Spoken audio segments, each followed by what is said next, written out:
ஒரு நிமிட முதலீடு. 20 வயசில் இதுதான் வேணும்னு தோணும். 40 வயசில் இதுவே போதும்னு தோணும். 50ல் இது இல்லைன்னா கூட பரவாயில்லைன்னு தோணும். 60ல் எது இல்லைனாலும் பரவாயில்லைன்னு தோணும். 70ல் எதுவும் வேணான்னு தோணும். இதுதான் கால மாற்றம். பிடிவாதம் எல்லாம் வெறும் வாதமாக மாறும். ஆணவம் எல்லாம் பணிவாக மாறும். மிரட்டல் எல்லாம் கப்சிப்புன்னு அடங்கிடும். எது வேணும்னு ஆளாய் பறந்தோமோ அதையே தூரமாக வைத்து பார்க்க தோணும்.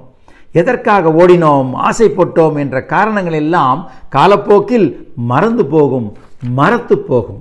தீரா பகையை தந்து வன்மத்தோடு வாழ்ந்து ஆடவிடுவதும் காலம்தான். அதன்பின் ஆட்டத்தை அடக்கி மறதியை கொடுத்து ஓரமாய் உட்கார வைப்பதும் அதே காலம்தான். மாற்றங்கள் கண்முன்னே நடக்கும். நாம் தான் தாமதமாக ஏற்றுக்கொள்கின்றோம். இதுதான் வாழ்க்கை நிதர்சனம். உங்கள் அறிவழகன்.